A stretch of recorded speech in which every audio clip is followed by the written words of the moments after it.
On our Resolve Problem segment tonight, many Republicans believe the Democratic Party wants to buy votes by promising people entitlements, free stuff. One of those believers is Congressman Joe Walsh. We have so many people now dependent upon government. So many people want handouts. The Democratic Party promises groups of people everything. They want the Hispanic vote. They want Hispanics to be dependent upon government, just like they got African Americans dependent upon government. That's their game. Jesse Jackson would be out of work if they weren't dependent upon government. There'd be no work for him. Congressman joins us now from Chicago. So some might say that you're overgeneralizing about Hispanics and blacks, and you would say? Well, the answer was the Democrat Party bill wants everybody dependent upon government. They are the party of government. I mean, it makes sense. If you are dependent upon government more and more for your livelihood and your benefits, you'll continue to vote for that party of government. Do you think, and this is a question I just asked the two ladies before you, do you think that the Democratic leadership, and that includes President Obama, of course, they meet and they say, you know what? We have to buy votes, because that's what it is. We have to buy them, all right? So what we're going to do is target Hispanic Americans, and we're going to do this program. And we're going to target African Americans, and we're going to do that program. And maybe some Lithuanian Americans, and, you know, so on and so forth. Do you really think that they sit there and that they state it that way, that clearly? Yes, I bet they do state it that explicitly. Bill, look what the president's been doing. His entire last 6 to 7 months has been running around from interest group to interest group promising things.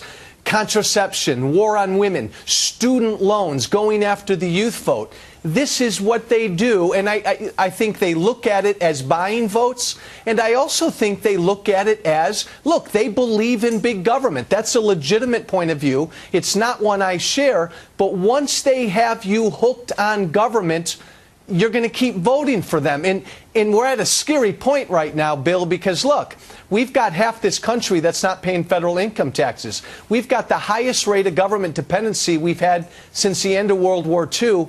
We are about to fall off a fiscal cliff. We can't support all of this. All right. Now, is it insulting, though, to African Americans and Hispanic Americans? In both constituencies, the Republicans could use some crossover votes, particularly in the Hispanic precincts, okay? Yeah. Is it insulting for you and other Republicans to say, hey, you know, you guys are just not smart enough to realize what the Democrats are doing? No, it's not insulting to them? You know what, Bill? You know what it is? It's a shot at the Democratic Party. I tried to be insulting toward them, and it's a challenge to my... But you insulted Jesse Jackson, and you insulted basically, you know, that kind of left-wing African-American leadership. Well, it's easy to insult that kind of left-wing African-American leadership because they're complicit in this thing. Jesse Jackson does want blacks dependent upon government. Jesse Jackson doesn't want blacks to have opportunity. Look, I've spent a lot of years... How do you know that, though? You're both from Chicago. You know, Jesse Jackson, if he were here, would say, you're crazy. What I want is opportunity and a hand up for people who don't have the same advantage as Joe Walsh had.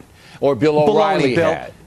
Baloney. The best way to give a hand up to inner-city African-American parents is to give them school choice. Give an African-American or a Hispanic parent the ability to send their child to any school in the city of Chicago. Jesse Jackson stands in the way of that. He wants to imprison poor black kids in underperforming schools. All right. So obviously you and Jesse Jackson disagree on how to make things better for African-Americans. And I tend to agree with you.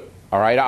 You know, as a former teacher, I think school choice would be much more beneficial to and not just African Americans, but all poor people. However, you're making a serious accusation against Jackson by saying that Jackson is not well intentioned, that he wants to keep his people in a virtual slavery to the federal government. That's what he wants, and that's kind of a tough accusation to make. Well, I know. I think he's a race hustler, just like Al Sharpton is. I mean, Bill, think about this. The Trayvon Martin case, Jesse Jackson was quoted as saying, blacks are under attack because of Trayvon Martin. You know, like I know, that 153 young African-American men are killed every week in this country. 94% of them are killed by other young African-American men. We have had 40 shootings in this city over Memorial Day weekend. 10 people killed. Black on black crime. Where was Jesse Jackson or Al Sharpton? Nowhere to be found. They are invested in people thinking there's racism. And without racism, Jesse Jackson couldn't exist. All right. Congressman, we appreciate you coming on. Thanks very much. Very provocative. Thanks, Bill.